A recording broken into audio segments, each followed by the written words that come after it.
Good morning, all of you. I am Dr. Alok Agrawal, and I will be here to present lecture number 15 of your course Internal Combustion Engine having code ME501. So, in last class, we have studied the first law of thermodynamics, how it is applied on our IC engine, and we have seen some engine performance parameter which include mainly the thermal efficiencies, mechanical efficiency, volumetric efficiency and relative efficiency. So in last class we have studied different type of efficiencies.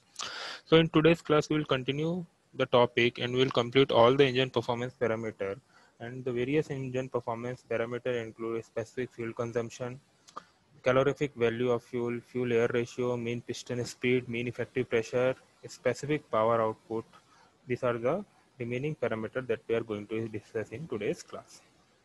So to start with specific fuel consumption. So it is inversely proportional to the thermal efficiency of the engine. So if you want to define it in a very simple language, it can be defined as the reciprocal of thermal efficiency. It can also be defined as the amount of fuel required in kilogram to produce per kilowatt hour. So this is the exact definition. What is fuel? Specific fuel consumption? It is the amount of fuel required in kilograms to produce per kilowatt hour. So for producing 1 kilowatt hour of power, how much fuel is required in kilogram, that is called specific fuel consumption. Okay, so specific fuel consumption can be defined as fuel consumption per unit time divided by either if we will talk about indicated power or brake power, depending upon the denominator will change as indicated power or brake power. So mathematically specific fuel consumption is equal to the fuel consumption per unit time, and this fuel consumption is in kilogram. Okay, divided by indicated power or brake power. So if we will put here indicated power, it is called indicated specific fuel consumption, and if we will put here brake power, it is called brake specific fuel consumption. Okay, so depending upon indicated power or brake power taken, the term can be said as indicated fuel specific fuel consumption or brake specific fuel consumption.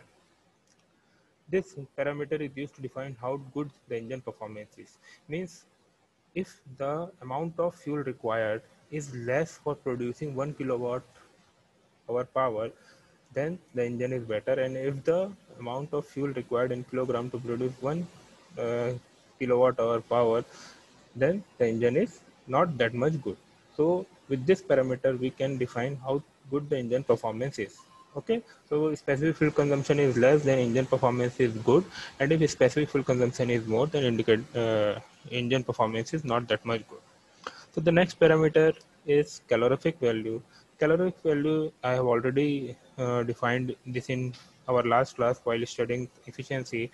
Now I'm again defining it more briefly. Like it is defined as thermal efficiency, thermal energy release per unit quantity of fuel when the fuel is burned completely and the product of combustion are cooled back to the initial temperature of the combustion mixture.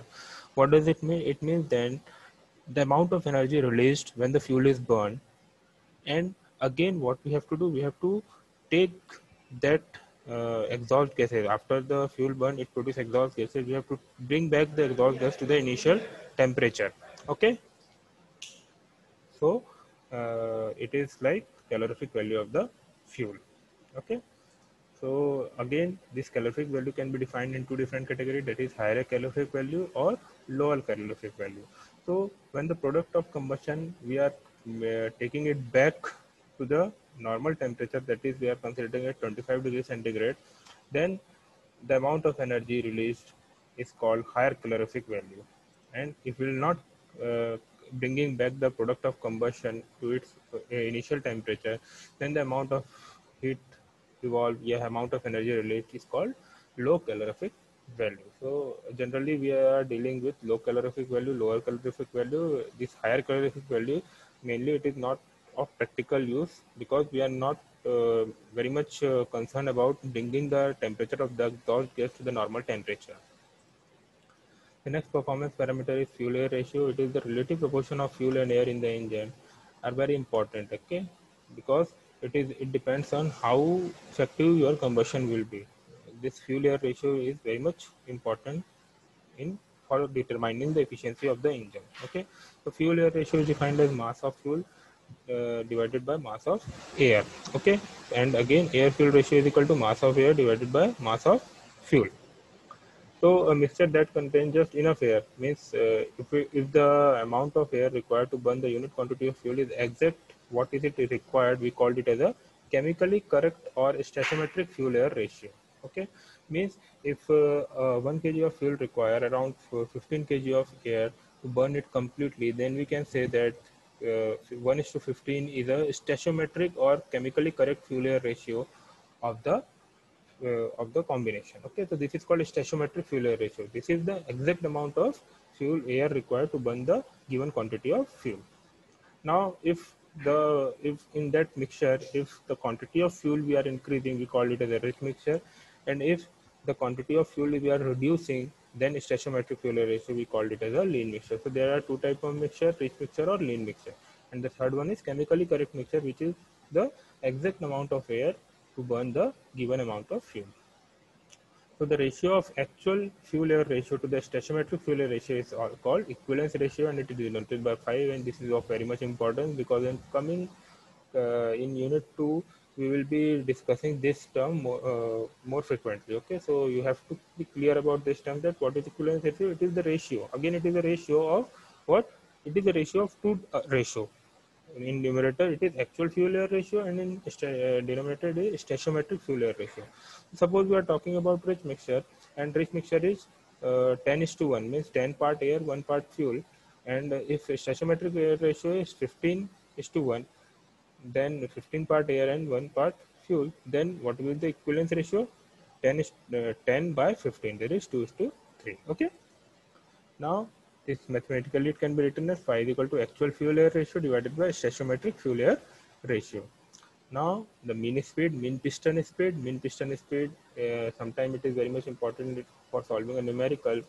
So, mean piston speed is a product of stroke length into n, that is number of revolution, rpm. Okay, so it is if the limit it is mainly of the speed of the piston, how because till now what we are discussing about the rpm, rotation of crank. But if you want to convert that in the speed of piston, then we generally use this formula, that is 2 into L into N, where L is the stroke length, N is the RPM. And from experiment, it has been seen that the speed of the piston is coming between 8 to 15 meter per second. Okay. Next is mean effective pressure. Mean effective pressure is the average pressure inside the cylinder of an IC engine based on the calculated or measured output. With increase in manifold pressure, mean effective pressure increases. So, how can we define it in more easier words? That it is we have seen that while operating in a cycle in SI engine or CI engine or IC engine, what we are seeing that continuously the pressure changes. There is no constant pressure term there. Continuously the pressure increases and decreases.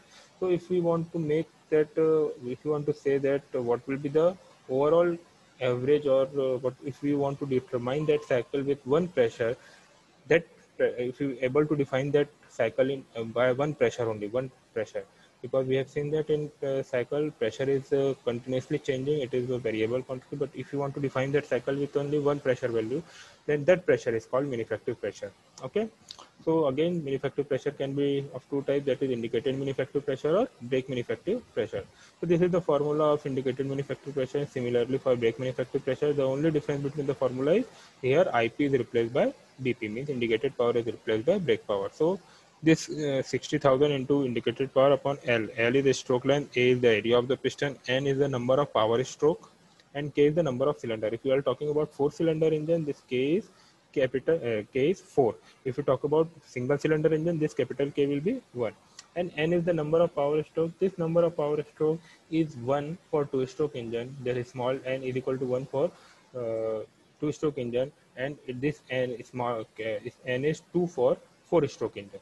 Okay, so n is the number of power stroke, n by 2 for 2-stroke engine, and n is equal to for 2-stroke engine. For 4-stroke engine, this is 4-stroke engine. So this small n can be replaced by capital N by 2 if you are talking about 4-stroke engine, and this small n can be replaced by capital N, only capital N, if you are talk about 2-stroke engine, because in 2-stroke engine we get power stroke in every cycle, whereas in 4-stroke we get power stroke in every 2 cycles. So that's why this small n can be written as n by 2 or n depending upon the number of stroke of engine. And the last one is specific power output. It is defined as the power output per unit piston area, and what it is? It is the measure of the efficiency of the design engineer. How effectively the design engineer is using the available space. It defines that. It means that if a specific power output is more, then more power is delivered with less area of piston. So that is beneficial because space requirement is less and power output is more. So how it is defined mathematically, that specific power output is equal to the ratio of brake power upon area. Okay, so this is the parameters, various parameters that we will discuss or we will encounter in throughout the syllabus. So these are very important. So I request you all to go through all these parameters in detail once again. And if you have any doubt, please let me know. Thank you. This is for today's class. In next class, we will do some numerical problem related to this parameter that we have just learned. Okay. Thank you.